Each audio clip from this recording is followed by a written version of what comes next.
I'm actually very passionate about weight and weight management.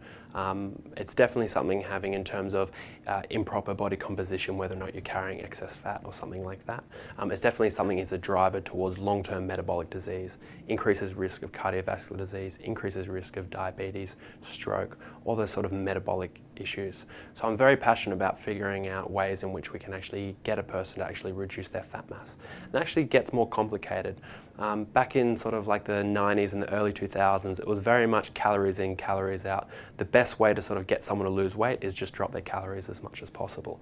And that's definitely sort of more of an old school approach. Sort of a new school approach is looking at ways in which we can create a framework for your body to burn more fat and store less fat. And so we do that through sending it signals, and we send it signals through your diet. So whether or not you're having the right balance of meals, whether or not you're having the right types of carbohydrates, eating too much protein, not eating enough protein, eating the right types of fats, eating a good variety of vegetables and fruits and things like that. So actually looking at your diet as a whole is a really important way, not just thinking, okay, eat 1,200 calories and we'll see how you go. It's actually more important to be able to put a framework in place so your body's more willing to drop its fat stores. And that actually gets very complicated. Hormones play a really important role in that. So actually looking at things like your hormone levels and vitamin D levels is something we'll delve into.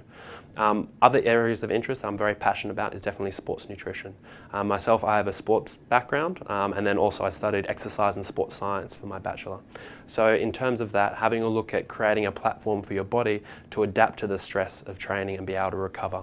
Because that's all training and exercise really is. It's a stress on your body.